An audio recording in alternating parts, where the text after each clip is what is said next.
Title: The Loch Ness Chronicles. Chapter 1. Arrival at Thornhill Manor. The train's wheels screeched against the tracks, and Evie braced herself as the train began to slow. The thick fog outside the window swirled like a living entity, its tendrils creeping through the gaps in the landscape, consuming the land as it went. It was early December, and Scotland's famed chill had set in, its icy grip evident in every gust of wind. The grey skies above hung heavy, blocking out any semblance of sunlight. The landscape was a ghostly, muted blur of rolling hills and dark, gnarled trees that appeared as if they were holding onto the earth by sheer force of will. As the train rattled into the station, Evie felt a knot twist in her stomach. She'd been travelling for hours. Her journey from London had been long, tiring, and filled with strange anticipation. Despite the travel fatigue, something in her chest refused to calm. She had only received vague instructions about her destination. Thornhill Manor, an old mansion perched near the legendary Loch Ness, where the elusive Loch Ness Seekers, a secretive society devoted to studying cryptids, had been conducting their research for decades. The snow had started to fall lightly as Evie stepped off the train. The cold immediately cut into her, sharper than she had expected. She adjusted her scarf and pulled her coat tighter, trying to ward off the chill. Her breath formed a mist in the air as she looked around. The station was small, desolate even, with only a few locals milling about in the silence. The wind howled faintly, carrying the scent of pine, wet earth, and something unfamiliar, something old. A man stood near the platform's edge, watching her. He was tall, cloaked in a long, dark overcoat, with a scarf wrapped around his neck and a wide-brimmed hat shadowing his face. His presence seemed to loom, an unsettling stillness in his posture as he waited for her to approach. Despite the cold, there was something about his presence that made her uneasy. Evie stepped forward, unsure what to make of him, and he gave a nod in acknowledgement, his eyes gleaming with a mixture of warmth and calculation. "Ms. Carrington, I presume." His voice was calm and deep, carrying an almost effortless authority. "Yes," she replied, trying to suppress the unsettling feeling creeping up her spine. "I'm Evie. Thank you for arranging the transport." "You're most welcome," the man said smoothly. He extended his hand in greeting. "I am Dr. Alistair McKendrick, leader of the Loch Ness Seekers. It is a pleasure to finally meet you in person." His grip was firm, yet cold, as if his hand had been chilled by something more than just the winter air. Evie felt a flicker of hesitation but brushed it aside. She had travelled all this way to learn more about the Cryptid Society and its research on Loch Ness after all. There was no turning back now. "Doctor," McKendrick motioned toward the car waiting by the station. "The manor is a few miles from here. It's a bit of a winding road, but I assure you, it will be worth the journey. The evening air is rather inviting for such a visit."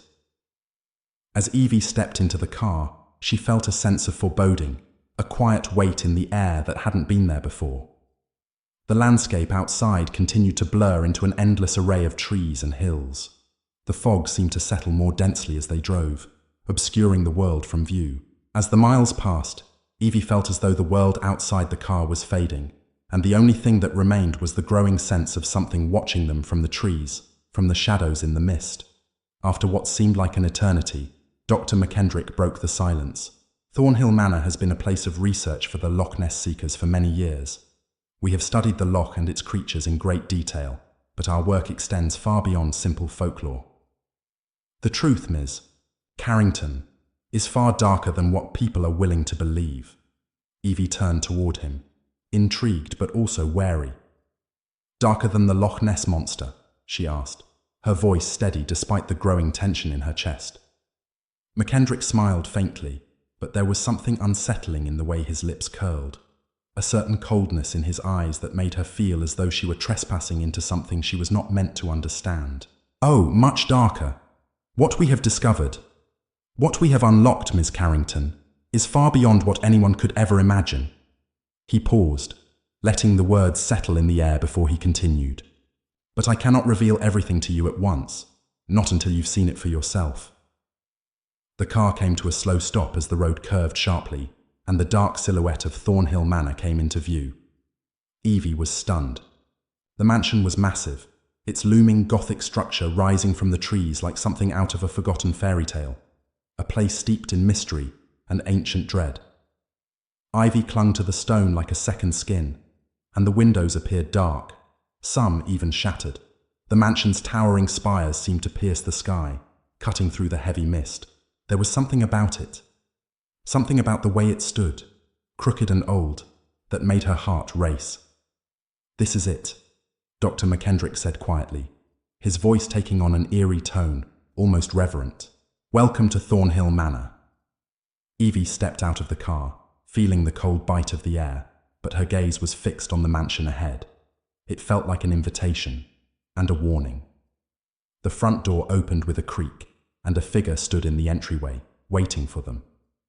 A woman, thin and tall, with sharp features and a gaze that felt like it could pierce through to your soul.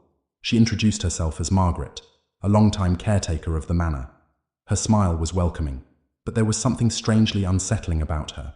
Her eyes never quite met Evie's, always drifting just to the side, as though watching for something unseen. "Dr. McKendrick," Margaret greeted him, her voice smooth but strained. "I trust you had a pleasant journey." "Indeed, Margaret. Thank you for preparing things for Ms. Carrington's arrival," he replied. Margaret nodded, but her eyes briefly flickered toward Evie, and Evie felt an uncomfortable tightening in her chest. The air inside the manor was thick and heavy, the light dim and muted, as though the house itself was reluctant to share its secrets. The walls were lined with ancient portraits, most of them faded and grim, the eyes of those within the frame staring down at her with a sense of judgment. The wooden floor creaked underfoot, and the smell of old leather and something faintly metallic lingered in the air. The manor had a strange presence, something that Evie couldn't quite place. It wasn't just the isolation of the place, or the strange design. It was the feel of it. The sense that it had been forgotten by time, abandoned by the world, and yet, still watched. As they walked deeper into the heart of Thornhill Manor, Dr. McKendrick continued his conversation, his voice calm and patient. "As I mentioned, the Seekers have been here for over a century, but much of what we have discovered is not meant for the public. It is dangerous knowledge." Evie stopped walking, her heart pounding. "Dangerous? What exactly are you studying here?" Dr. McKendrick stopped in his tracks, turning slowly toward her. "The truth, Ms. Carrington, is far more horrifying than you could possibly imagine. What lurks beneath Loch Ness is not merely a monster, but an ancient power. Something far older and darker than anyone has dared to understand, and it is waking." As the words hung heavy in the air, a strange chill swept through the room. Evie felt it, like a cold breath at the back of her neck, as if something unseen was brushing against her. The shadows in the corners of the room seemed to stretch out toward her, moving just beyond the reach of the candlelight. Something had stirred in the manor, and Evie could feel it. She knew in that moment that this was no ordinary investigation. She had stepped into something much darker, something more dangerous than she had ever imagined. Fontil's Dalbachafro chapter. Summary. In Chapter 1, Evie arrives at Thornhill Manor to meet Dr. McKendrick and investigate the Loch Ness Seekers, a mysterious society devoted to studying cryptids and the Loch Ness monster. As she is introduced to the dark and eerie mansion, she begins to sense that something is wrong. There's an overwhelming, suffocating presence in the air, and the house itself seems alive with a secret it refuses to reveal. Dr. McKendrick hints at the true nature of their research, leading Evie to believe that the Loch Ness monster is only part of a far darker mystery lurking beneath the loch's surface. Unsettled but intrigued, Evie begins to realize that her investigation will uncover far more than she could have ever expected. Chapter 2. The secrets beneath the fire in the hearth crackled with a hiss, sending small embers swirling up the chimney. The flickering orange light danced along the stone walls of Thornhill Manor, casting distorted shadows that seemed to writhe and twist like living things. Evie could hear her own heartbeat in the silence as she sat in a plush armchair, her eyes tracing the patterns in the flickering flames. But her thoughts kept drifting back to the strange feeling that had settled into her chest ever since her arrival. The air in the room was thick with age and secrets, and though the fire was warm, the chill in her bones would not dissipate. It wasn't just the weather, though. It was something more, something inexplicable, something that gnawed at the edges of her mind, whispering warnings she couldn't yet decipher. Dr. McKendrick had left her alone for the moment, stepping out of the room to give her time to settle in, though Evie had a feeling the silence was not a gift of hospitality. She wasn't sure if it was the house or the man who made her feel so uneasy. Every glance she had exchanged with him had been unsettling. His eyes too calculating, his smile too tight, like a mask that had been worn for far too long. As she sat in the armchair, staring into the fire, she noticed the faint sound of footsteps. Soft, deliberate, almost too quiet to hear. Evie glanced up, expecting to see Dr. McKendrick return, but the door remained closed. The footsteps continued, slow, methodical, and just outside her reach. She stood, her heart hammering in her chest, but the room was empty. The feeling of being watched lingered, as though the shadows had eyes of their own. She exhaled, trying to push the feeling aside. It had to be her nerves. The manor was old and the floorboards creaked with every movement. But deep down, she knew it was more than that. This place was alive with something unseen, something old. The thought made her skin prickle, and for a moment, she felt the sharp bite of fear sink into her gut. Evie turned to the window, the snow falling in gentle flurries outside, obscuring the view of the dark forest beyond the estate. The landscape was swallowed by mist, the towering trees looking like twisted, skeletal hands reaching into the sky. There was an unnatural stillness to the air, as if nature itself was holding its breath. A knock at the door broke her reverie, making her jump. She quickly composed herself before opening it to find Dr. McKendrick standing in the doorway, a tray of tea in his hands, his smile unchanged. "Forgive me for disturbing your thoughts," he said in his calm, measured tone. "But I thought you might like some tea to help you settle in." "Thank you," Evie replied, though her voice was a little too tight. She stepped aside to allow him entry, her nerves still buzzing from the strange occurrence. McKendrick set the tray on the table beside her, his eyes studying her closely, as though gauging her reaction. "I trust you are comfortable?" he asked. Evie nodded, though the unease in her chest hadn't gone away. She sat back down in the chair, her fingers drumming nervously on the armrest as she reached for the cup of tea. "Would you like to know more about the Loch Ness seekers, Doctor?" McKendrick asked, his tone shifting, like he was trying to coax her into asking. "We have a long history here at Thornhill Manor. Many of our past members were passionate about their discoveries, perhaps too passionate." Evie set her cup down, her curiosity piqued despite the lingering discomfort. "What do you mean by too passionate?"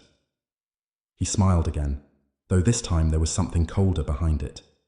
"Well, Ms. Carrington, some knowledge is not meant to be uncovered.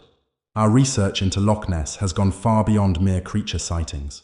We have uncovered ancient texts, forgotten rites, and dark rituals that were practiced by those who lived here long before the Seekers took residence." Evie's interest deepened, but her growing sense of dread stopped her from speaking immediately. "What kind of rituals?" she asked, her voice careful. Dr. McKendrick leaned closer, his expression becoming more serious, the mask slipping.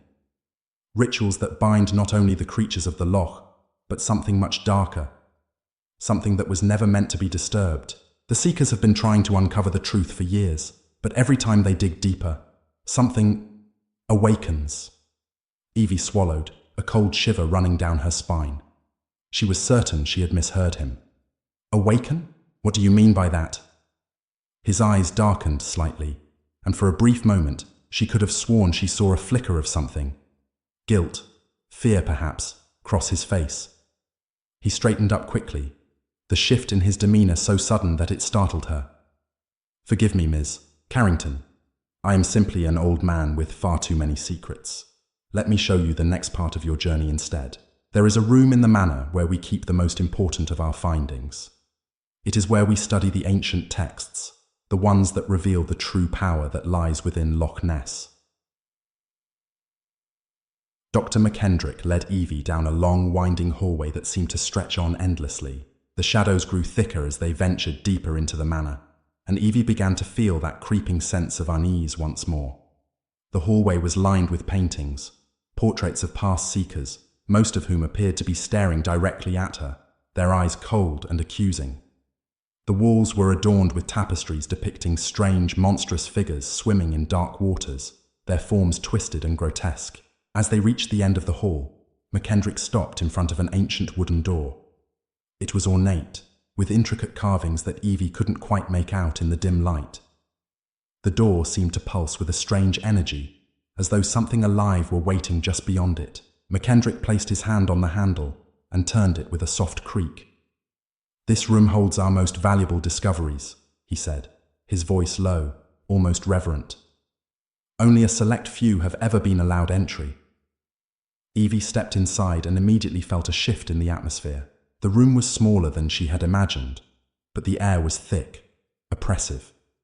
The walls were lined with shelves filled with dusty, leather-bound books, ancient scrolls, and odd artifacts that Evie couldn't identify.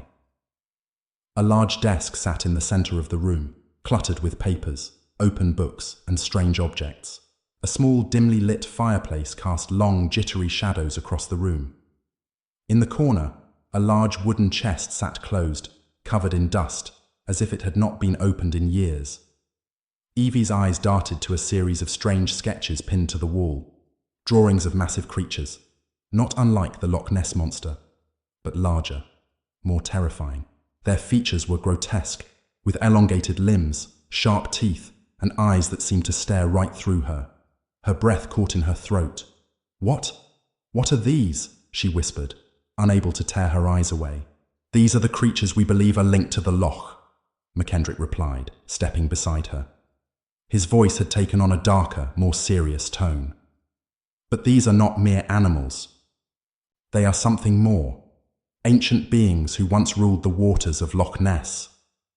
Evie stepped closer, her pulse quickening. The drawings were detailed, too detailed, and each one seemed to depict the same creature, but with slight variations. Some were larger, some smaller, some with elongated spines or multiple eyes. The creatures seemed to shift in their features, their forms evolving before her eyes. "Why haven't you told anyone about this?" she asked, her voice barely above a whisper.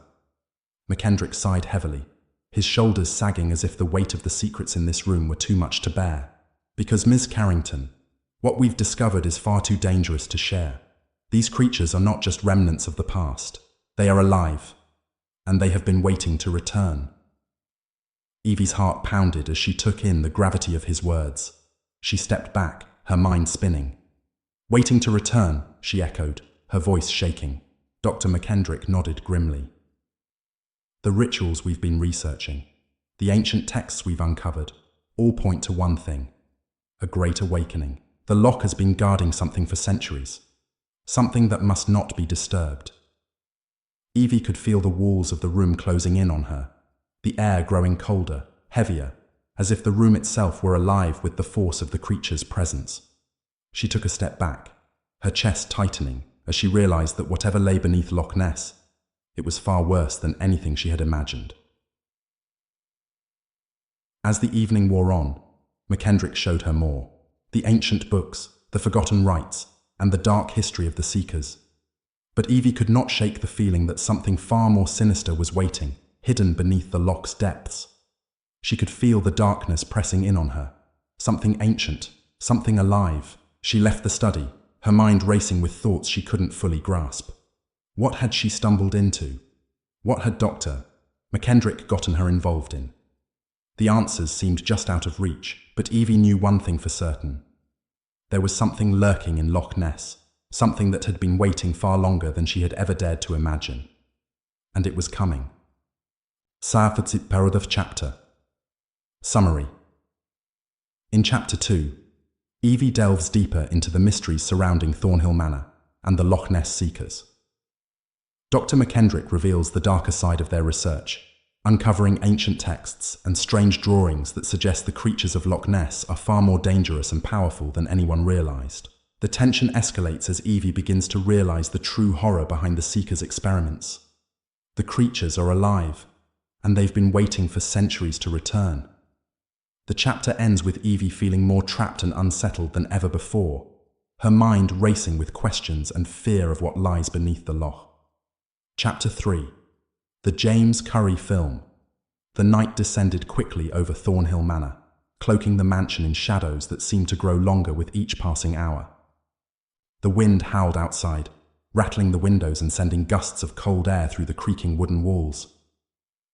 Evie stood in front of the large fireplace in her room, her mind heavy with the weight of the day's revelations. She couldn't shake the feeling that the mansion itself was watching her, its walls filled with secrets that she was not meant to uncover, the strange drawings in the study, the cryptic words from Dr. McKendrick, and the unnerving weight of the house all combined into a pressure in her chest. The unease had started to grow inside her, thickening the air until she could no longer ignore it. Something was very wrong here. As she sat by the fire, trying to steady her nerves, a knock at the door broke the silence. Evie's heart skipped a beat as she stood and walked cautiously to the door. When she opened it, Dr. McKendrick stood in the doorway, his face unreadable as always. "Ms. Carrington," he said, his voice low and steady. "I trust you've had time to think about the information I shared with you earlier." Evie nodded, her voice hesitant. "Yes, but I can't stop thinking about what you said, about the creatures in Loch Ness and the rituals. It's all far darker than I expected." McKendrick's eyes softened, but only slightly. "Indeed. There are things that are better left undiscovered, but it seems you're already too far in, Ms. Carrington. You've already seen what lies beneath the surface, in the drawings and the books, but there's something more, something we have yet to show you, something that will explain everything." Evie's pulse quickened. "What do you mean?" Dr. McKendrick stepped aside, allowing her to see the object in his hand. A film reel, old and battered, wrapped in a piece of cloth. The label on the reel was faded, but the words were still legible. "The James Curry Film." "I think it's time you see this," McKendrick said, his voice strangely hollow. Evie felt a chill run down her spine. "James Curry? The name sounds familiar." McKendrick nodded solemnly. "He was once a member of the Loch Ness Seekers, a brilliant cryptozoologist in his own right, but he disappeared under mysterious circumstances after he created this film. He was never seen again. This footage has been locked away, hidden for years, but it's time. It's time for you to understand the truth, Ms. Carrington."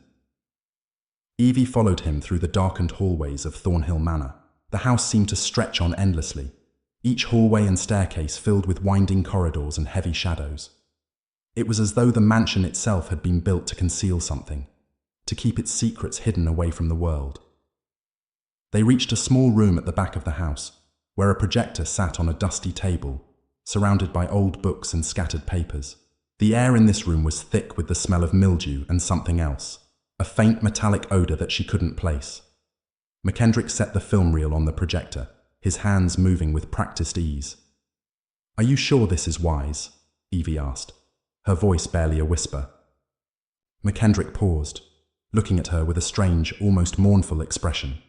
"You wanted the truth, Ms. Carrington. What we are about to show you is the truth, but once you see it, there is no going back." Evie swallowed hard, her heart pounding. She had already crossed a line, but now, standing in the darkness of the room, she realized she was about to cross into territory that could never be undone. The film flickered to life. The screen was grainy at first, the images shaky as if the camera had been moved too quickly. Then the footage began to settle, revealing a lush, dark landscape. The Loch Ness loomed in the background, its surface as still and foreboding as the land surrounding it. The camera zoomed in, focusing on a small boat that was slowly making its way across the water. In the distance, Evie could make out figures standing on the shore. Two men, one of whom was unmistakably James Curry. Curry's voice came through the speakers, his tone calm but filled with an underlying sense of dread. Loch Ness has always been a place of legend, a place of mystery. But what we are about to uncover is far beyond anything the world could ever imagine.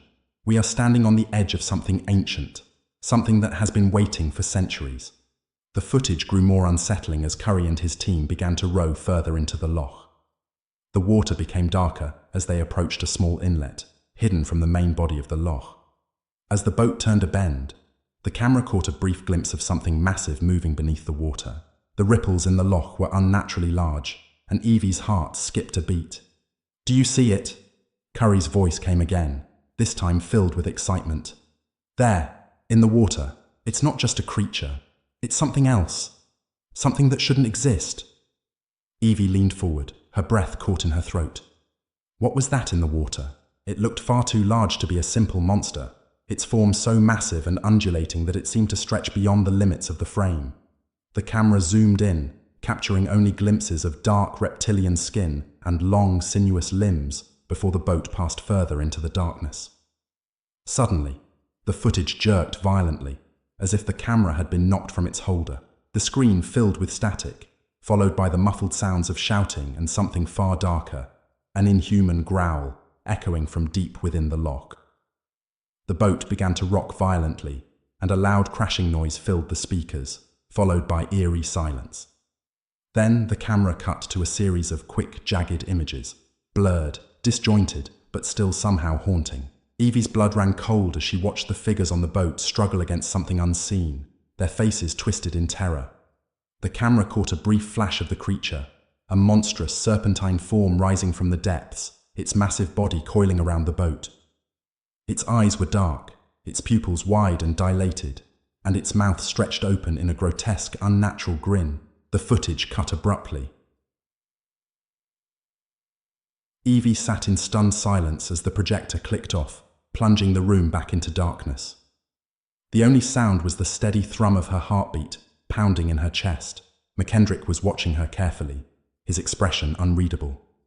I don't understand," Evie stammered, her voice shaking. "That thing, what is it? What was it?" Dr. McKendrick remained still, his eyes narrowing as he considered her words. "What you just saw, Ms. Carrington, is the truth. What lies beneath Loch Ness is far more terrifying than the world could ever understand. The Seekers have spent decades trying to uncover its secrets. But every time we get closer to the truth, the creature awakens." James Curry was never the same after he filmed that. He became obsessed with what he had uncovered. He couldn't sleep, couldn't think. His mind shattered under the weight of it. And then, he disappeared. Evie was still trying to process what she had just witnessed.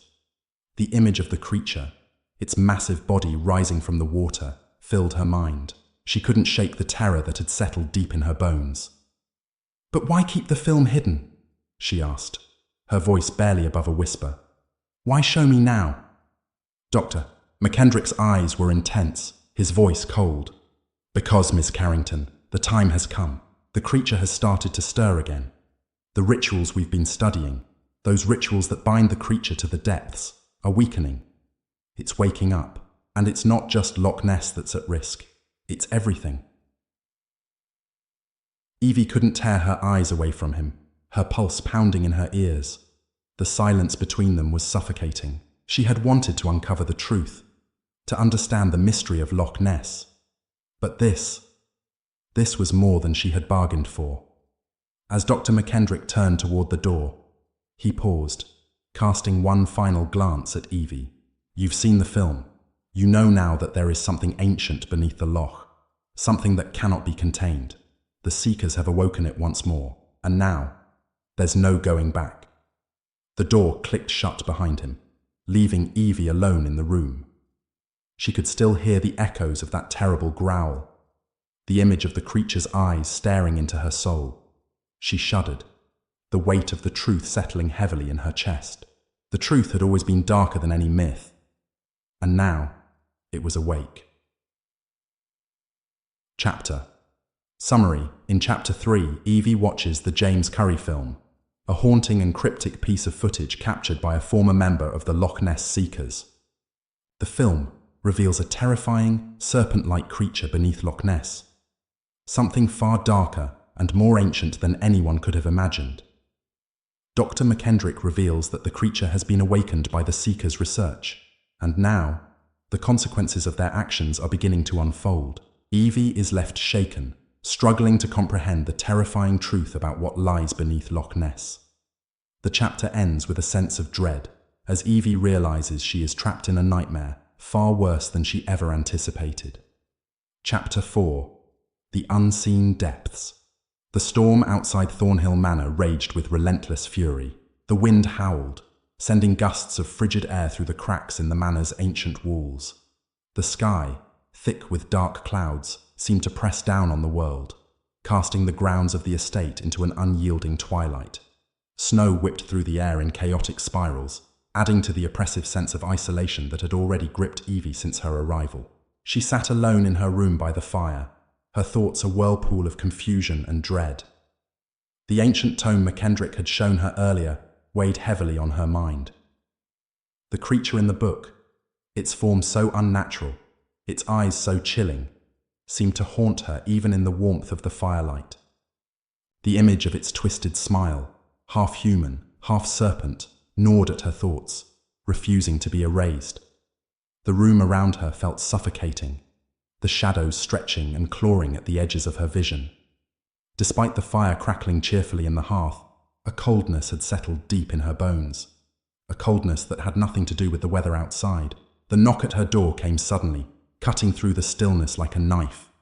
Evie's breath caught in her throat, and for a moment, she was paralyzed, unable to move. It was so late, so much later than she had expected. Dr. McKendrick had promised to leave her to rest, but now the air seemed to thicken, charged with something she couldn't quite place. A second knock came, more insistent this time, and she quickly rose from the chair, her legs trembling beneath her as she crossed the room to answer the door. When she opened it, Dr. McKendrick stood on the other side, his dark overcoat swirling around him like an ink blot against the darkened hallway behind him. His expression was unreadable, but his eyes gleamed with an intensity that made Evie hesitate. "Ms. Carrington," he said, his voice calm yet tinged with an undertone of urgency. "I must apologize for disturbing you at this hour. There is something I need to show you. Something that you must see for yourself." Evie's pulse quickened.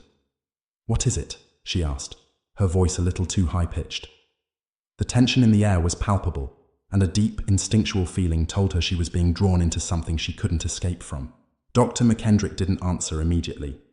Instead, he gestured for her to follow him down the long corridor of Thornhill Manor. The mansion groaned under the weight of the storm, and the floorboards creaked ominously beneath their feet as they moved deeper into the heart of the house. Evie followed him, her heart pounding.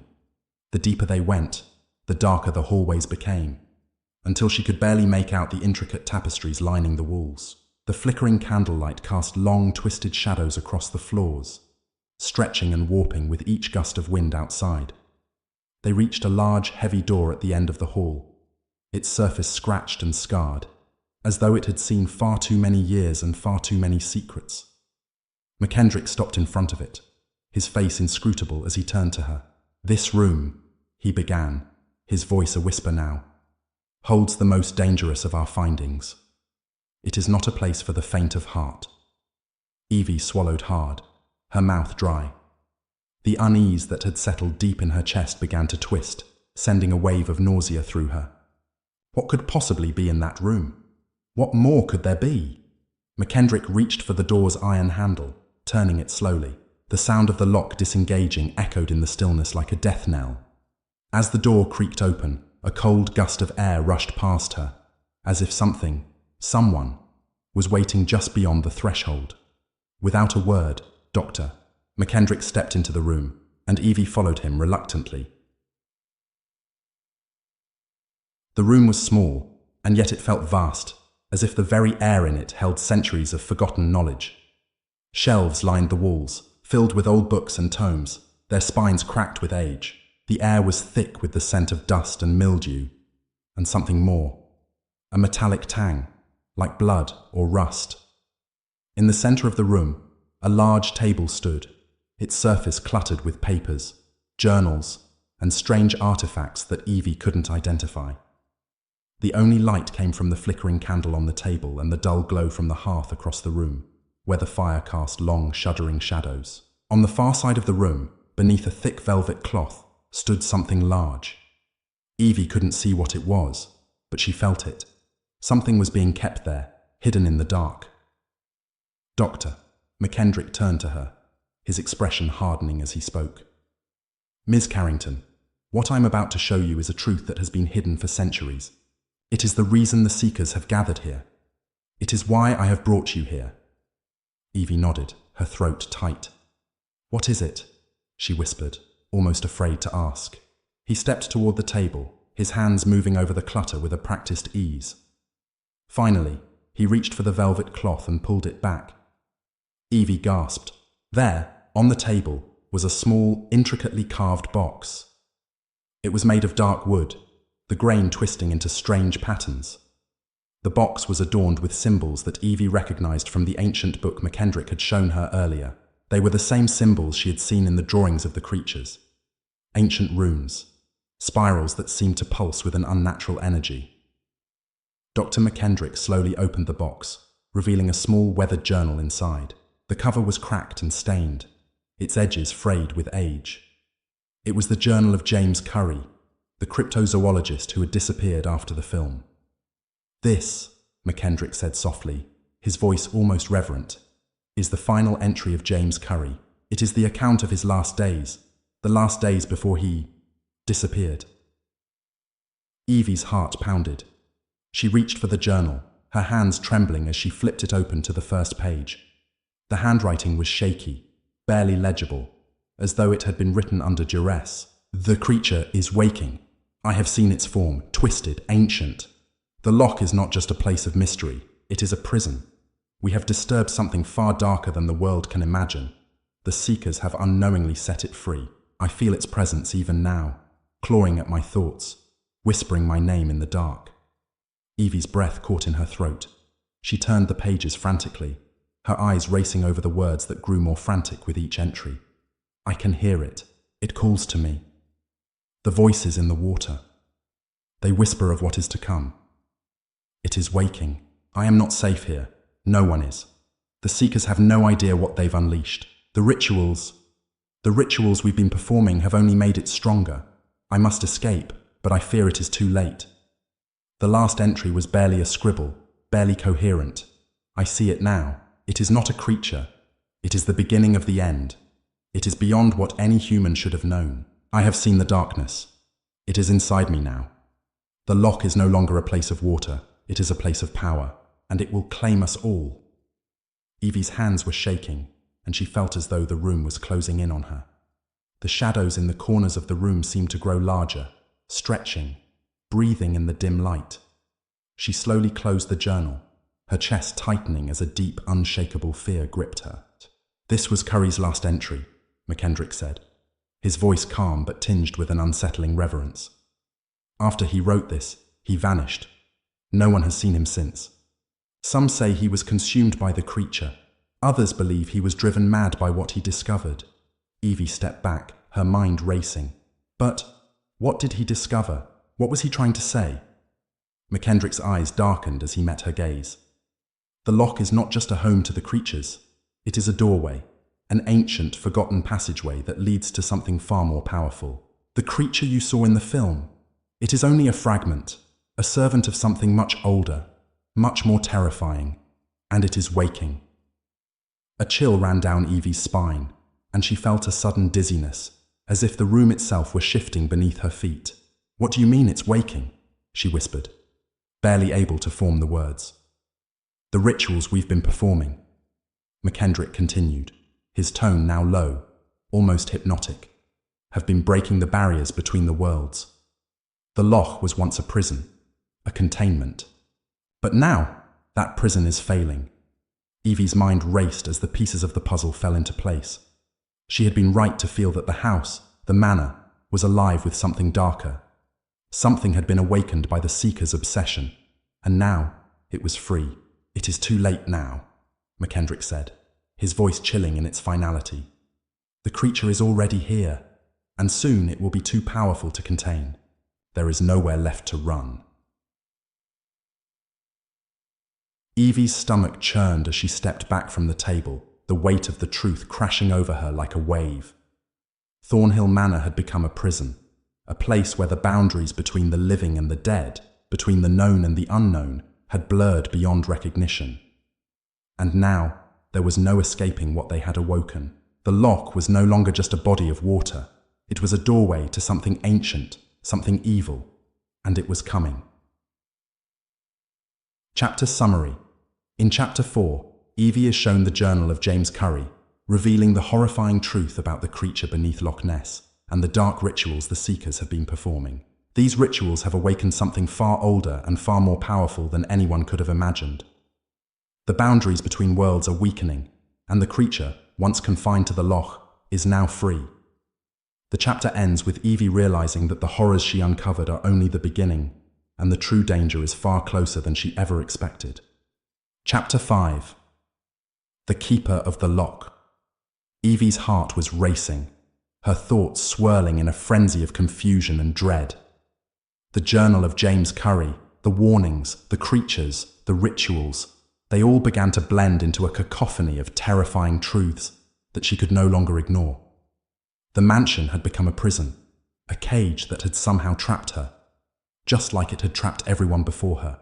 But the walls were closing in faster now, and she had a growing sense that the house was aware of her presence, as though the very stones were alive with anticipation. She could no longer deny it. Something was stirring in Loch Ness, something ancient and primordial that had been locked away for centuries, waiting for the moment when it could rise again. The Seekers, in their obsession with uncovering the truth, had unknowingly cracked the seal, and now it was free. The Loch was no longer a place of myths and legends. It had become a doorway, a passage to a world of unimaginable horror. The wind outside the manor howled louder than ever before, rattling the windows and causing the wooden beams of the mansion to groan under the pressure. Evie stood by the window, staring out into the darkness of the night, the loch barely visible beneath the thick mist that clung to its surface. The reflection of the trees in the water seemed to twist and warp, their shapes bending as though they were reaching out to her, beckoning her into the depths. "Ms. Carrington," a voice called from behind her, cutting through the silence like a blade. Evie spun around, her breath catching in her throat. Dr. McKendrick stood in the doorway, his silhouette a dark shadow against the dimly lit hallway. His expression was unreadable, but there was something in his eyes that made her blood run cold. "I didn't mean to startle you," he said, his tone calm, almost apologetic. "But there is something you must understand, something crucial." Evie took a deep breath, her heart still racing. She didn't want to face him, didn't want to hear any more of the madness that seemed to be consuming the very fabric of reality around her. But she couldn't turn away. She had come too far. "What is it?" she asked, her voice trembling despite her best efforts to remain composed. McKendrick's eyes narrowed, and he stepped forward, his face shadowed by the dim light. "You need to understand the true history of Loch Ness. Not just the creature, but the very power that lies within the loch. There are things that have been buried beneath its surface for millennia." Evie's pulse quickened, her mind flashing to the images in the journal, to the drawings of the twisted serpentine creatures that had plagued her thoughts since she first saw them. "What do you mean by the power? What power lies beneath the loch?" He hesitated, as though weighing his words carefully before speaking. "The creature you've seen in the film, the one that rises from the water, is just a servant. It is an emissary of something much older, much more terrifying." Evie felt the blood drain from her face as his words settled in her chest like lead. She tried to steady herself, but the room seemed to spin. The walls seemed to close in, and her breath became shallow. "What are you saying?" she whispered. Dr. McKendrick's expression grew darker, and for the first time, she saw something like fear in his eyes. There was once a keeper, a man, no, a guardian, who watched over the loch. He was tasked with protecting the creature, keeping it contained. He understood its true nature, its power. The loch is not merely a body of water. It is a prison, and the keeper was the key to maintaining its seal. Evie's mind raced, trying to process the weight of his words. She stepped back, unable to look away from McKendrick. What happened to him? What happened to the keeper? McKendrick's eyes darkened further. The keeper vanished. No one knows exactly how or why, but after his disappearance, the rituals began to lose their effectiveness. The creature's power grew stronger. and soon the seekers began their investigations, unknowingly disturbing the seal. But that was only the beginning. The keeper was the only thing holding back the creature's true form. Evie felt a cold shiver run through her body, the pieces beginning to fall into place. "What do you mean its true form? What is it?" McKendrick didn't respond immediately. Instead, he walked over to the fireplace, his back to her, and stared into the flames as if searching for the words. The crackling of the fire was the only sound between them, but the silence felt deafening, pregnant with the weight of unspoken truths. Finally he spoke, his voice barely above a whisper. "The Loch holds something more than just the creature. It holds a force, an ancient power that can shape reality itself. The Keeper was the only one who understood this. He was the only one who could control it. But now, it is free, and when it rises, it will bring chaos. The boundaries between worlds will collapse." Evie's breath caught in her throat as his words sank in. "You're saying the Loch is a doorway, a gateway to something else?" McKendrick turned to face her, his eyes burning with an intensity that made her blood run cold. "Yes, the Loch is not just a place of water. It is the entrance to an ancient realm, a realm of power, of darkness. The Keeper's role was to guard it, to ensure that nothing could cross over. But when the Keeper vanished, when the rituals faltered, the balance was disrupted. And now, the creature has begun to stir." Evie felt a wave of nausea wash over her. Her head swam as the realization set in. The Loch was not just a place of myth and legend. It was the boundary between two worlds, one of light and one of darkness. And the creatures that had been seen in its waters were merely servants, guardians of something far more terrifying, something ancient and powerful. "The rituals," she began, her voice shaky. "What kind of rituals were they?" McKendrick looked at her, his expression unreadable. "The rituals were designed to keep the creature contained, to prevent it from crossing into our world. But as the years passed, the rituals grew weaker. The creature began to seep through, and now it's growing stronger. The last Keeper, he understood this. He was the one who performed the final ritual that sealed the Loch, but without him, there is no one left to control it." Evie felt the ground shift beneath her feet, her mind reeling. "So the creature, whatever it is, it's alive. It's awake?" "It is awake," McKendrick confirmed, his voice cold. "And it will not stop until it has consumed everything." Evie's mind raced. The implications of what McKendrick was saying were too much to grasp, too much to process. The house, the Loch, everything had become part of the same nightmare. There was no escape from it. A distant sound broke her from her thoughts, a low rumble, almost like thunder, but deeper, more resonant, as if the earth itself was groaning under pressure. Evie's eyes widened, and she turned to McKendrick, her voice rising with panic.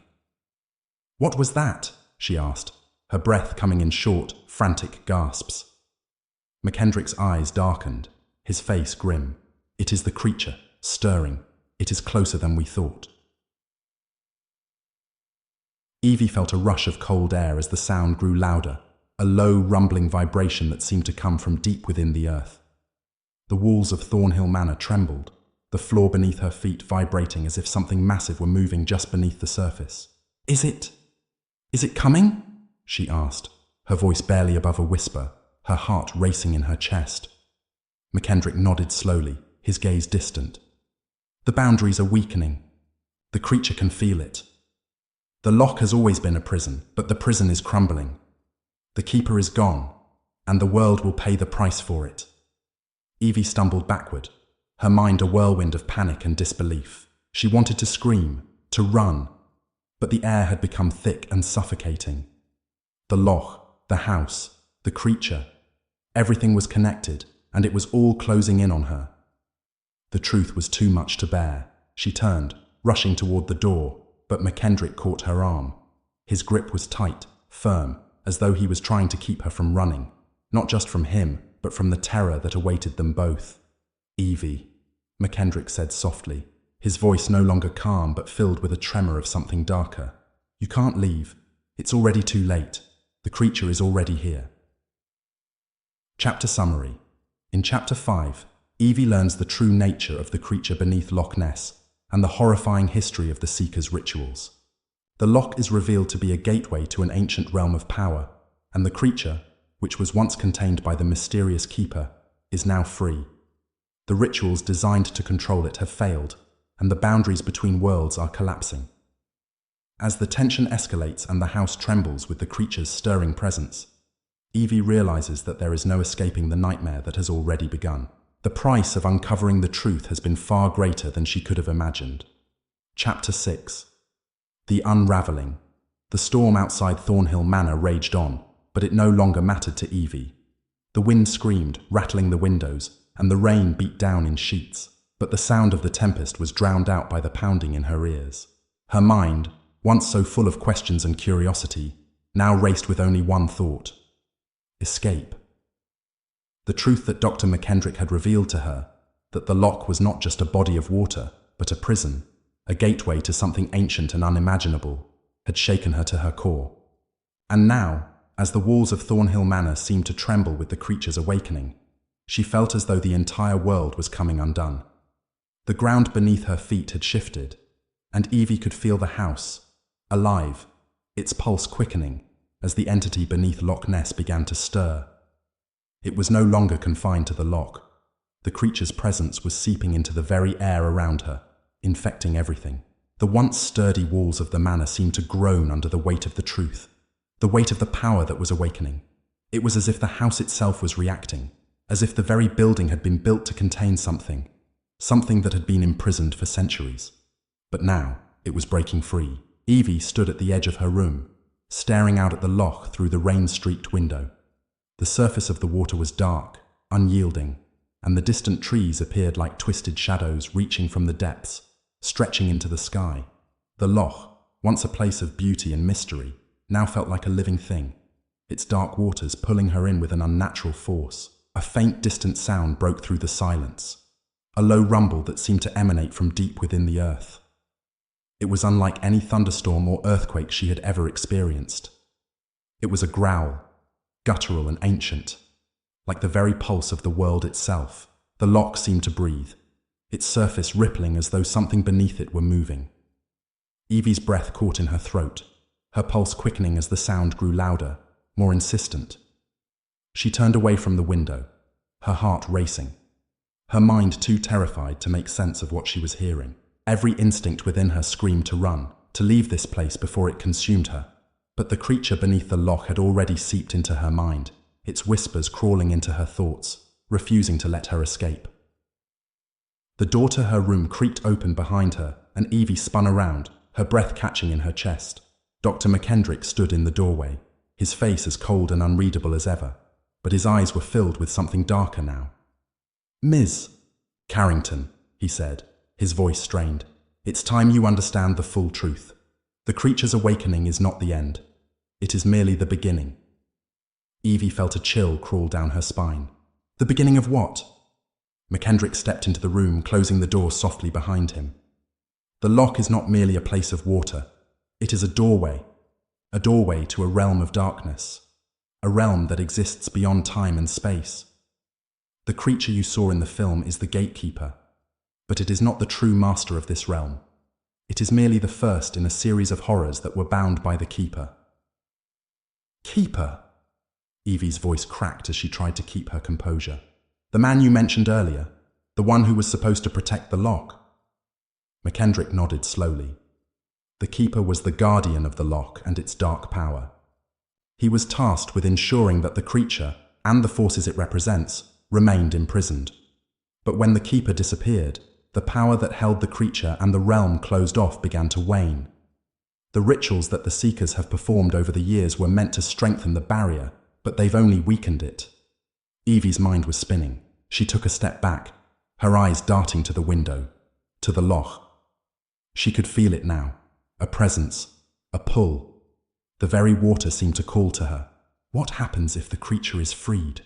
she whispered, barely able to form the words. "What will it do?" McKendrick's gaze darkened. "The creature is a servant, a harbinger of something far worse. If it is allowed to fully awaken, it will open the gateway between the two worlds. The realm beyond the Loch will spill into this world, and everything, everyone, will be consumed by the darkness. Evie recoiled, her pulse hammering in her chest. She felt trapped, suffocated by the weight of the knowledge that was closing in around her. But what does it want? What does it need? McKendrick's eyes narrowed and he stepped closer, his voice dropping to a whisper. It needs the Keeper's blood. The Keeper's blood is the key to fully unlocking the power of the Loch, to breaking down the barrier between the worlds. And that is why you are here, Ms. Carrington. Evie's heart skipped a beat. What do you mean? What does this have to do with me? Everything, McKendrick said softly, his gaze piercing. You are the last descendant of the Keeper. Evie felt the world tilt beneath her feet. Her breath came in shallow gasps as she staggered back, her mind struggling to process the words that had just been spoken. No, that's not possible. You are, Miss Carrington, McKendrick interrupted, his voice strangely tender. Your bloodline is the last connection to the Keeper's lineage. The creature knows this. It has been waiting for you. Evie shook her head, disbelief flooding her veins. She had always been ordinary, always felt like a spectator in the world. But now, in this moment, she felt like a pawn, caught in something far larger than herself. No, she whispered, shaking her head as her thoughts raced. I don't want any part of this. I don't want anything to do with the Loch, with the creature, with any of it. McKendrick's expression softened, but his eyes remained intense, filled with a quiet desperation. I understand, Miss Carrington, but you must understand. It is too late. The creature has already begun its awakening, and if you do not take control of your bloodline's power, it will consume you. It will consume all of us. The room grew colder, the air thick with tension. Evie could feel the presence of something ancient and powerful pressing in on her from all sides. The Loch outside seemed to hum, as though the water itself was calling her name.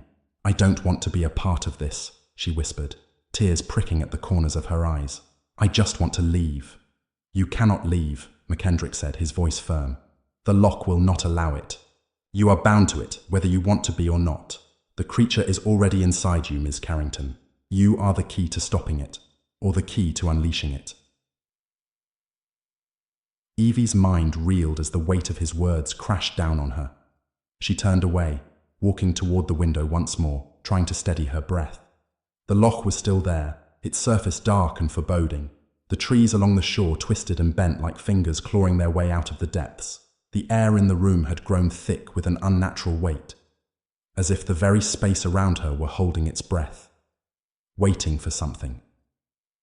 She could feel the pull of the Loch, a tugging at the very core of her being, as though something were calling her to it. McKendrick's footsteps echoed softly behind her. The Keeper's bloodline is the only way to control the creature.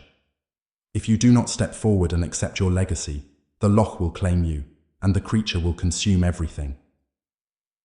Evie turned toward him, her heart pounding in her chest. How? How can I stop it?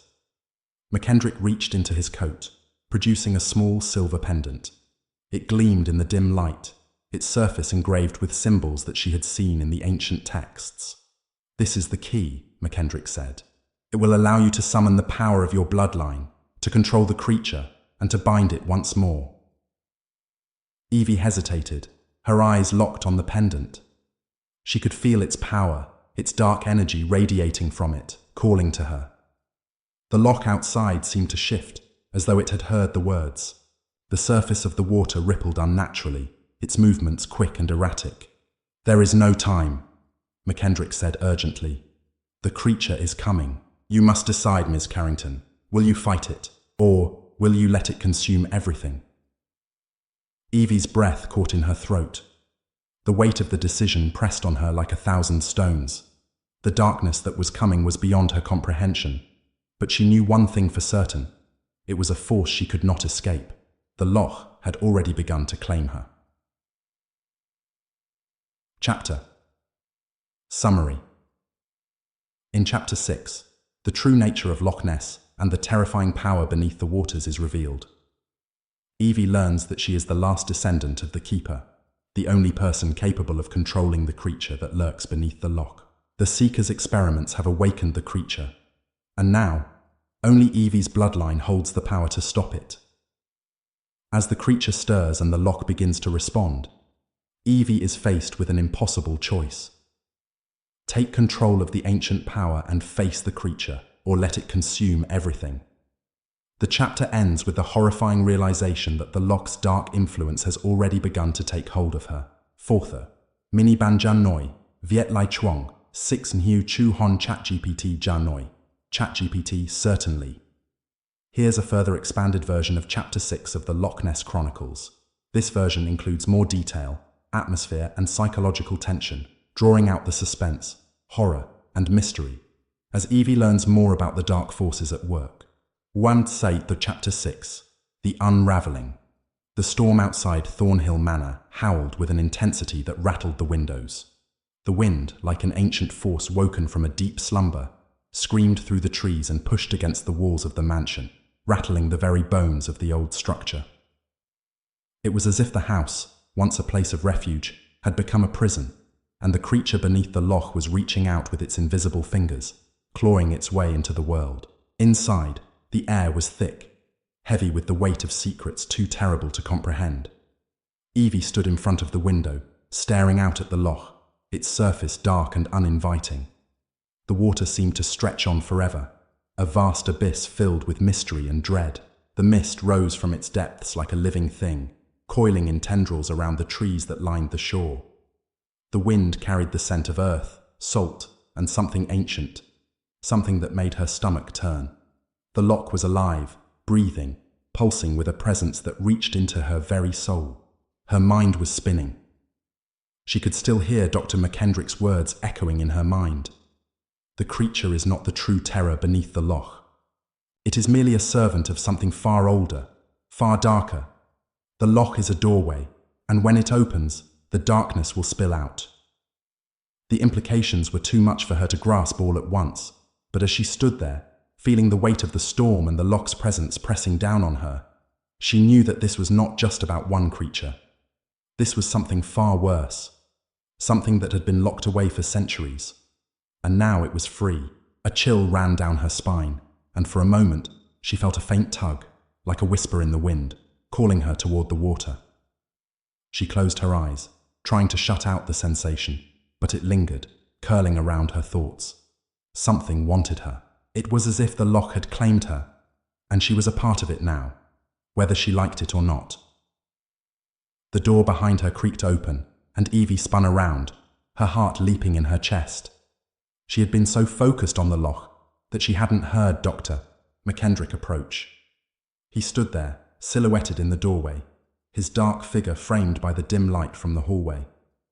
His face was unreadable, but there was a shadow in his eyes, a darkness that seemed to match the storm outside. "Ms. Carrington," he said, his voice quiet, almost apologetic. "It's time. You must understand what you are dealing with. The truth cannot be avoided any longer." Evie swallowed, her throat dry. She felt a cold dread seeping into her bones as McKendrick approached her, his footsteps too soft, too deliberate. "What truth?" she asked, her voice shaking despite her best efforts to stay calm. McKendrick's eyes seemed to pierce through her, his gaze unwavering. "The loch. It's not just a place of water. It is a prison, a containment, and now that the keeper is gone, the creature beneath it is beginning to break free. It is no longer just a monster. It is the harbinger of something far darker." Evie took a step back, her pulse quickening. "I don't understand," she whispered. "You've told me about the keeper, but what was he? What did he keep locked away?" McKendrick's eyes grew darker, his expression taut with a mixture of regret and something else, something that made Evie feel like she was standing on the edge of an abyss, about to fall.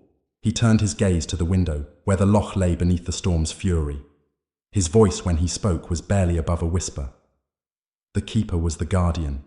He was the only one who could control the power of the loch. Without him, the creature would rise, and the barrier between the worlds would collapse. Evie's mind spun as she tried to make sense of his words. She stepped closer, her hands trembling at her sides. "What worlds? What barrier?" McKendrick turned back to her, his face pale in the dim light. The loch is not just a body of water. It is a doorway, a portal between our world and one far older. The creatures we have seen are not just cryptids.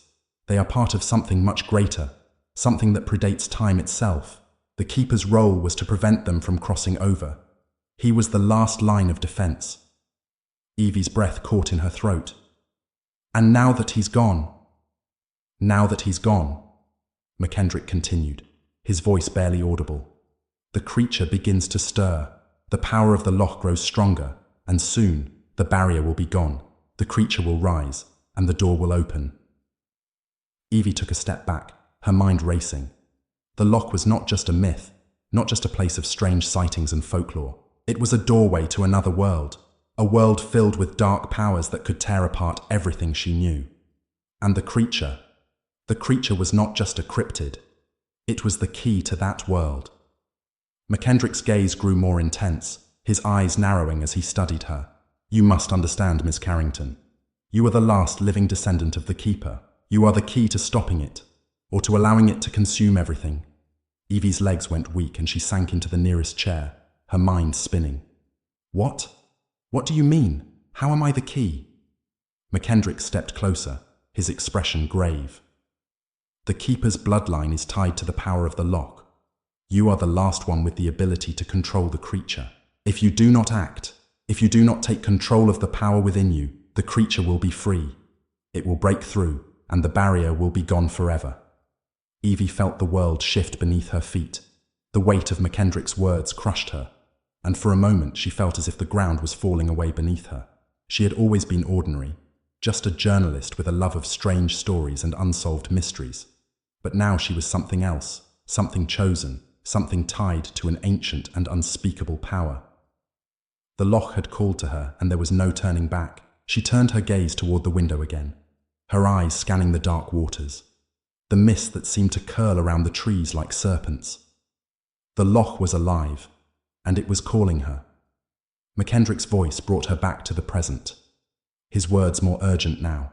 You must come with me, Miss Carrington. The time is now. The loch is rising, and so is the creature. You can control it, but only if you act quickly. Without thinking, Evie stood, her legs trembling beneath her. She felt as though something was tugging at her from deep within, a force she could neither resist nor fully understand. Where are we going? She asked, her voice hoarse. To the heart of the loch, McKendrick replied, his voice firm. To the place where the Keeper performed the final ritual.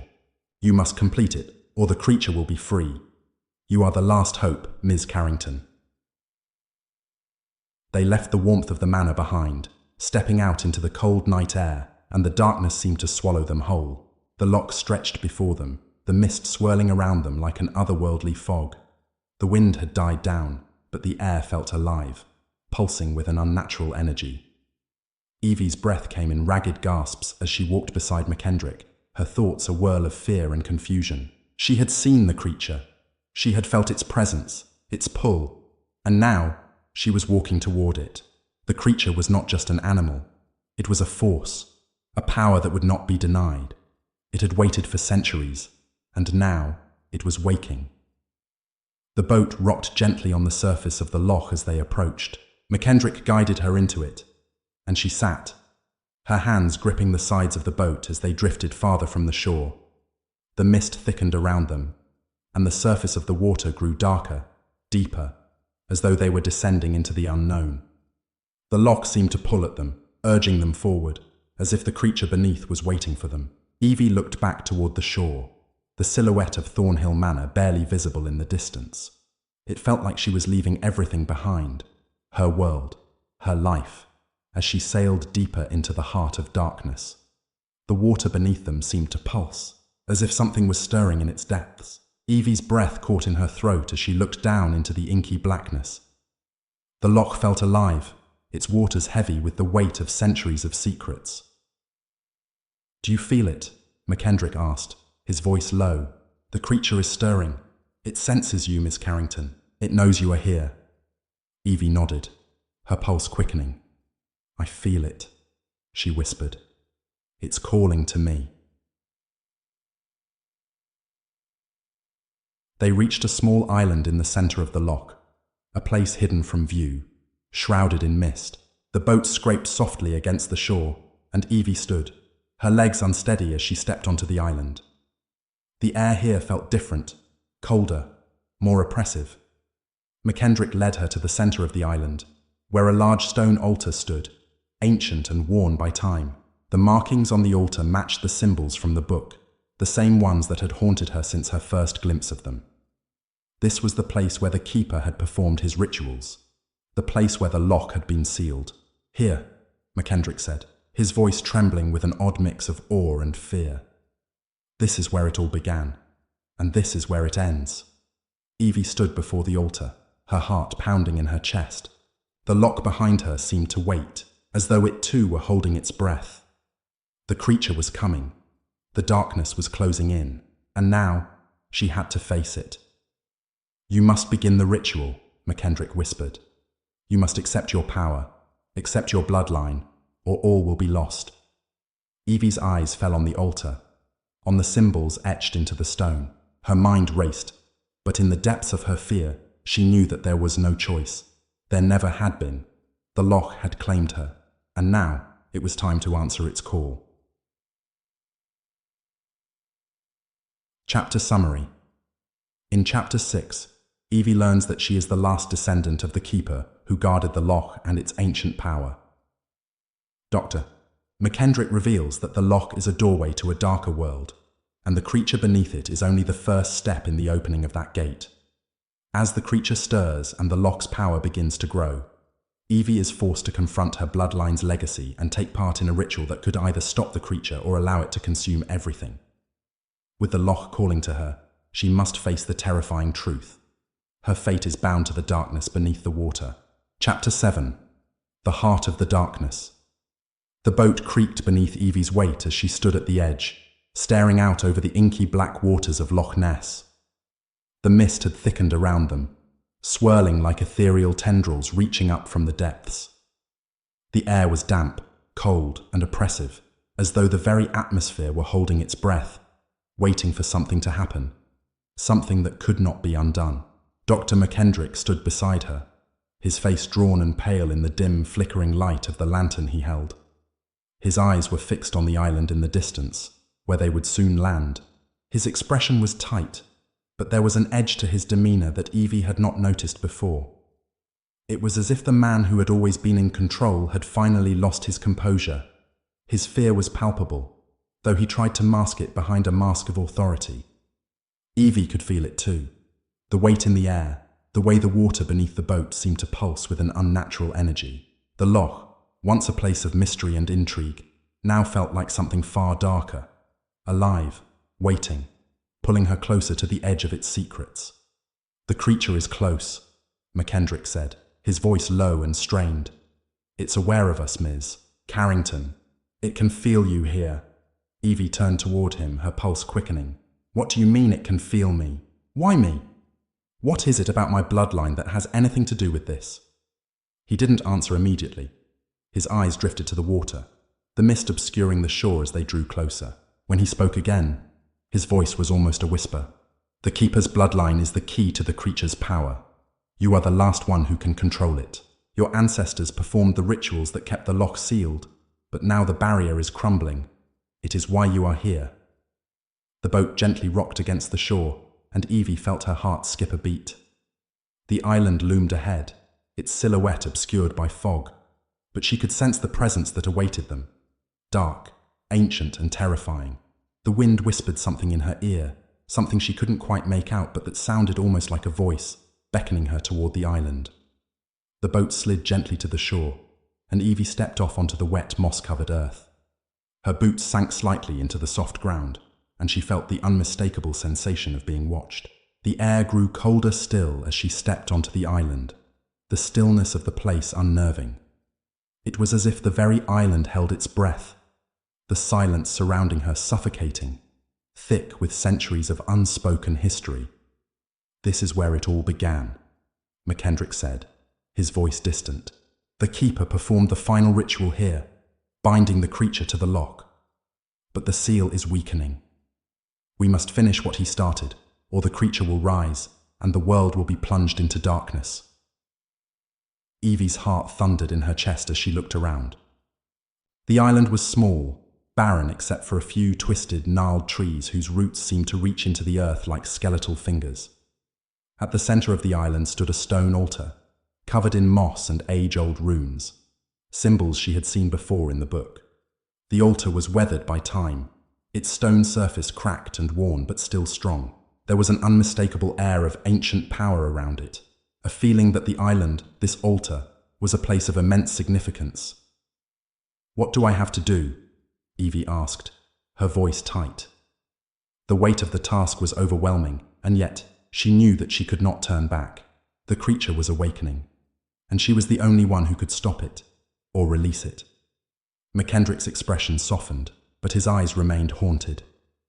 "You must perform the ritual. Complete what the Keeper started. Use the bloodline's power to bind the creature once more." He moved closer to the altar, motioning for Evie to follow. This altar was built to channel the energies of the Loch. The Keeper used it to seal the creature, but it requires the blood of the rightful heir to complete the ritual. Your blood, Ms. Carrington, is the key. Evie felt a wave of nausea wash over her as she stepped closer to the altar. The stone was cold under her fingers, but as her skin made contact with the surface, she felt a strange pulse, a low vibrating hum that seemed to travel from the altar, through her hand, and into her very soul. She recoiled, her heart racing. "This place, it feels wrong," she whispered. "Like it's alive," McKendrick nodded solemnly. "The Loch is alive, Ms. Carrington. The creature is a part of it. It is bound to this place, and it has been waiting for centuries for the barrier to weaken. And now that it has, the creature will come. It will come for you, for the Keeper's bloodline. If you do not act, it will consume everything." Evie's pulse quickened.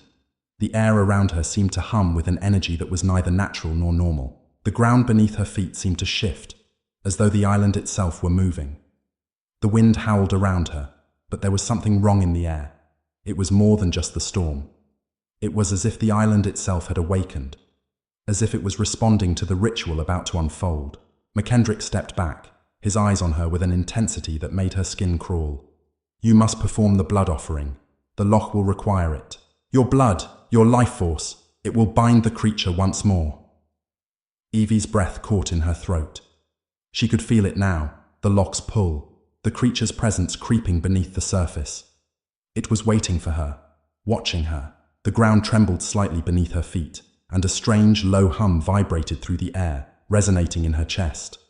"Do it now, Ms. Carrington," McKendrick urged, his voice low and almost desperate. "If you hesitate, if you falter, the creature will escape, and it will be the end for us all." Evie took a shaky breath, her mind racing.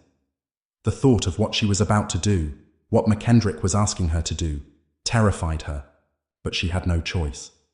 The Loch had claimed her, and there was no escaping it now.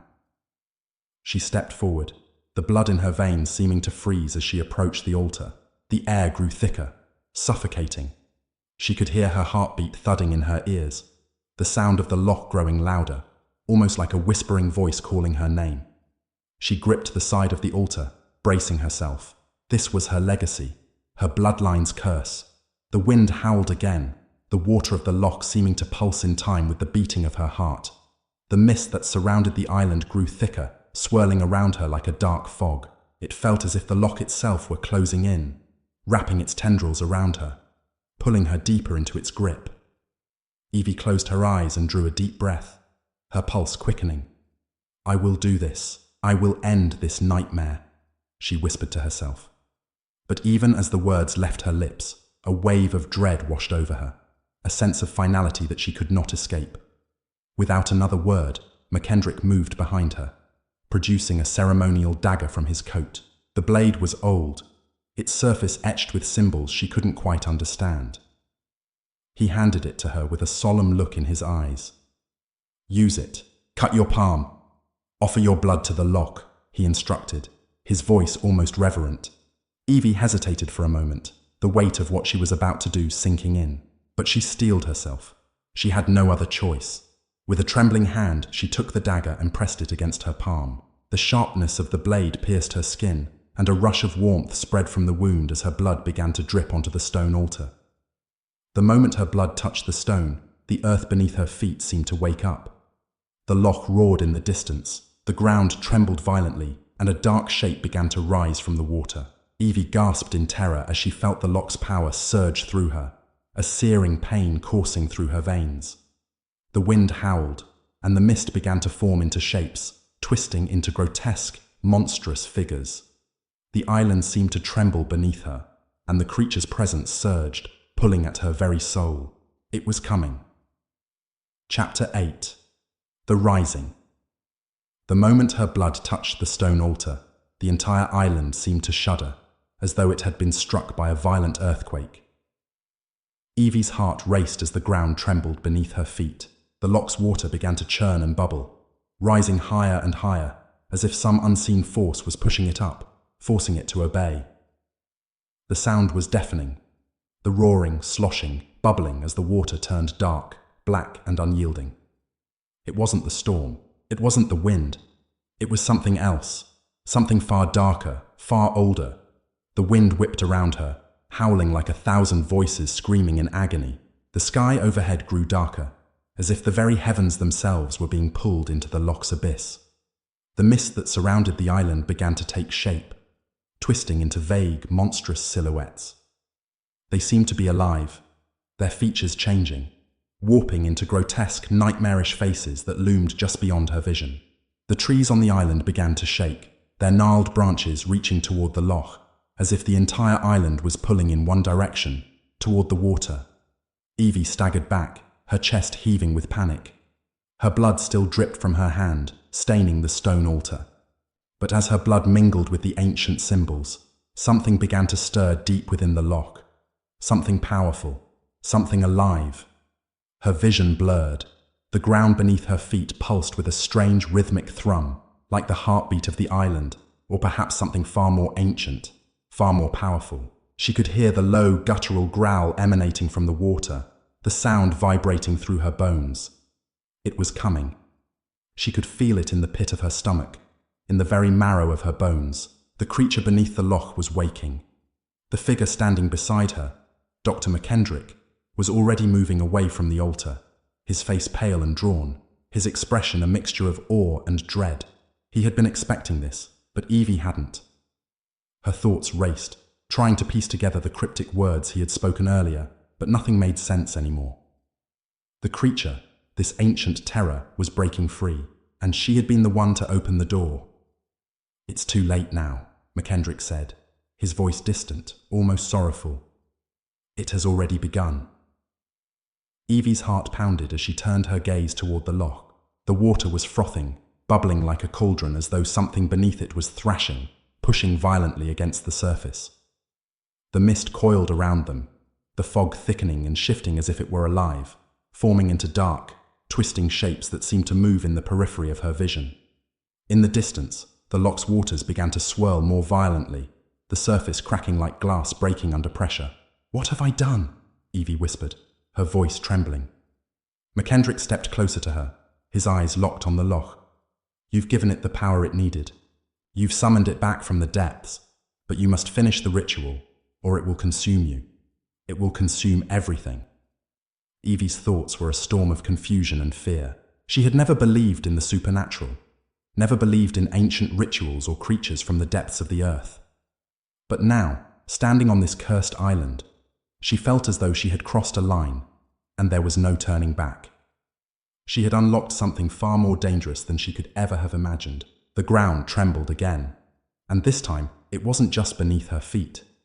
It was the loch itself, responding to the blood, her blood, that had been offered.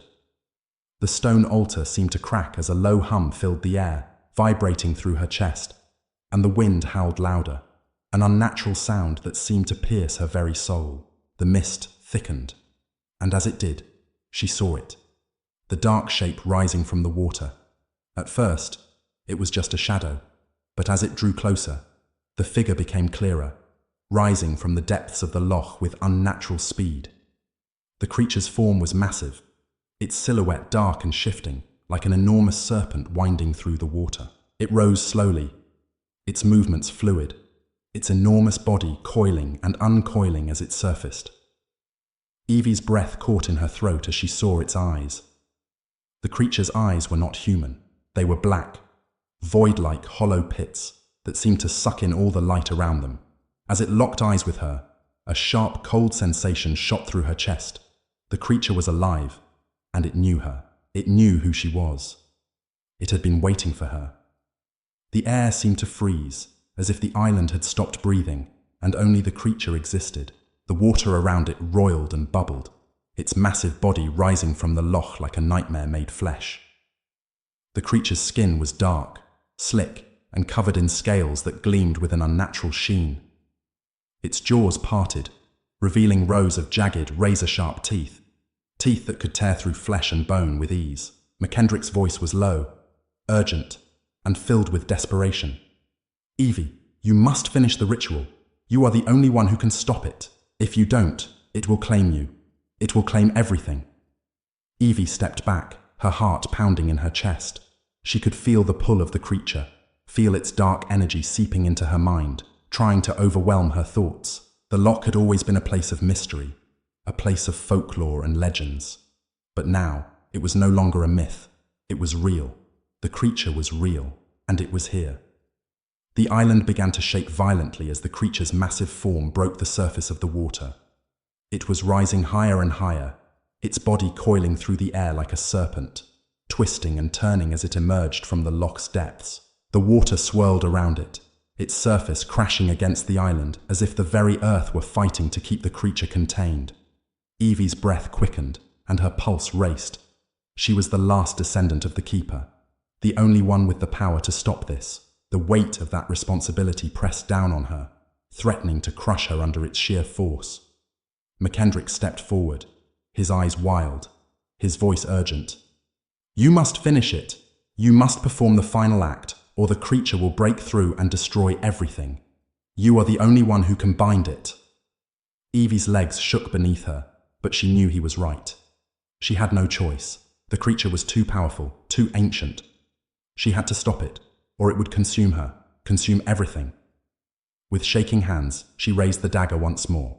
The blood from her palm stained the blade, but it was more than just her blood now.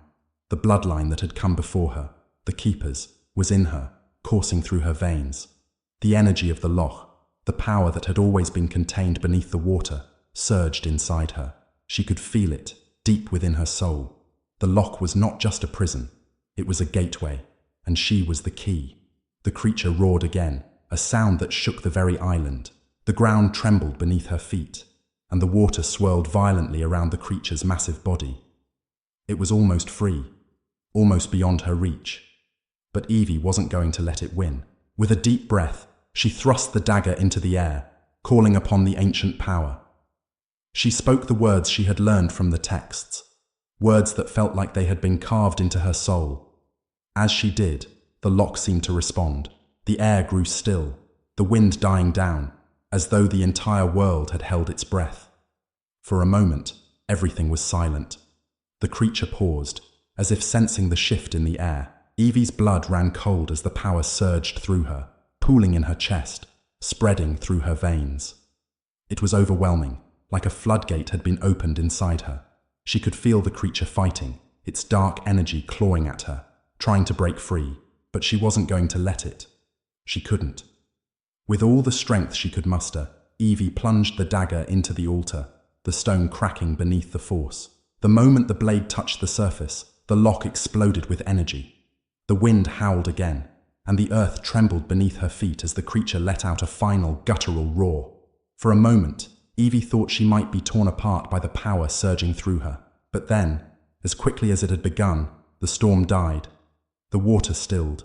The creature's roar faded into silence. Evie collapsed to her knees, her body shaking with exhaustion. The Loch was calm again, but the air still felt charged, heavy with the aftermath of the ritual. It was over, for now.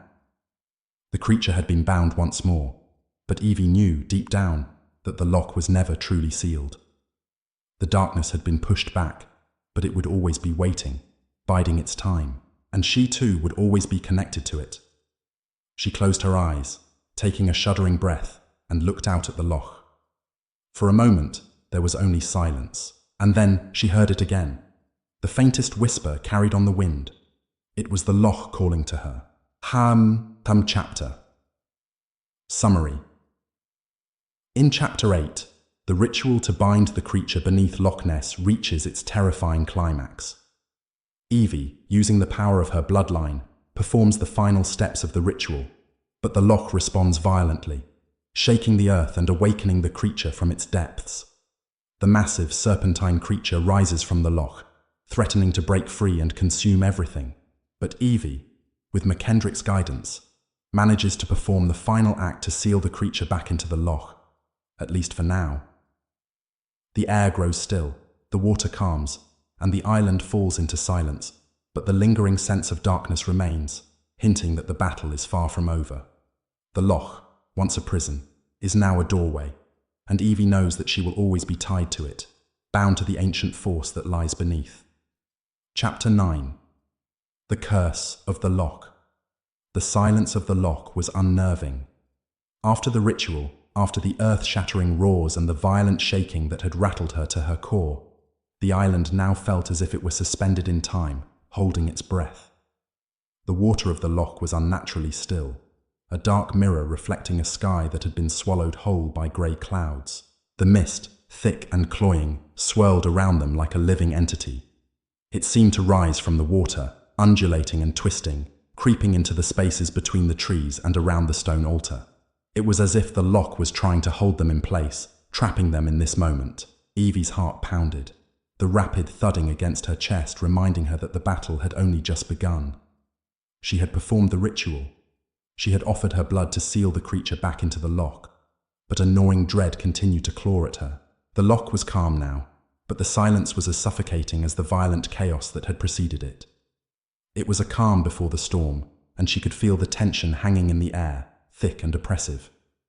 She stood at the edge of the altar, her trembling hand still stained with blood, the cut in her palm burning with an unfamiliar sensation. The blood, her blood, had seeped into the stone, and she had felt the power surge through her, as if the very earth beneath her had absorbed it. The ancient primal power of the loch had rushed into her veins, and in that moment, she had known that there would be no going back. McKendrick, who had been silent for what felt like an eternity, now stood beside her, his face pale, his eyes vacant. There was something about him that had shifted, something broken in the way he held himself, as if the weight of what they had done had shattered something deep within him. He had warned her that it was never truly over, but she hadn't understood until now. The loch had not just taken her blood, it had taken something else, something she didn't yet understand. What now? Evie's voice broke the silence, though her throat was tight, her breath shallow. She wasn't sure who she was asking. Was it McKendrick? Or was she asking the loch itself? McKendrick didn't answer immediately. He stared at the loch, his eyes narrowing as though he were watching something in the water, something he couldn't quite see but felt. Finally he turned to her, his voice low, almost hollow. "We have sealed it. For now," he said, the words heavy in the air. "The creature is bound, yes, but it is not gone. The loch is not just a prison, it's a gateway. And you—" He paused, his eyes flickering to her with a look that seemed both fearful and awestruck. "You have opened it." Evie's pulse quickened. "What do you mean? I thought I sealed it. I did what you asked. I completed the ritual. It's over." Her voice wavered as she spoke, but a deep sense of unease began to settle in her stomach. McKendrick shook his head slowly, the weight of his words bearing down on him. "It's never over. Not for the Keeper's bloodline. Not for you." He exhaled sharply, as though trying to push the fear that was rising within him back down. "The loch is connected to something ancient, something older than anything we've ever known. The creature that rose from its depths. It is merely the first wave. It's the harbinger, the emissary. The loch is a doorway, a portal to something else." Evie's heart skipped a beat.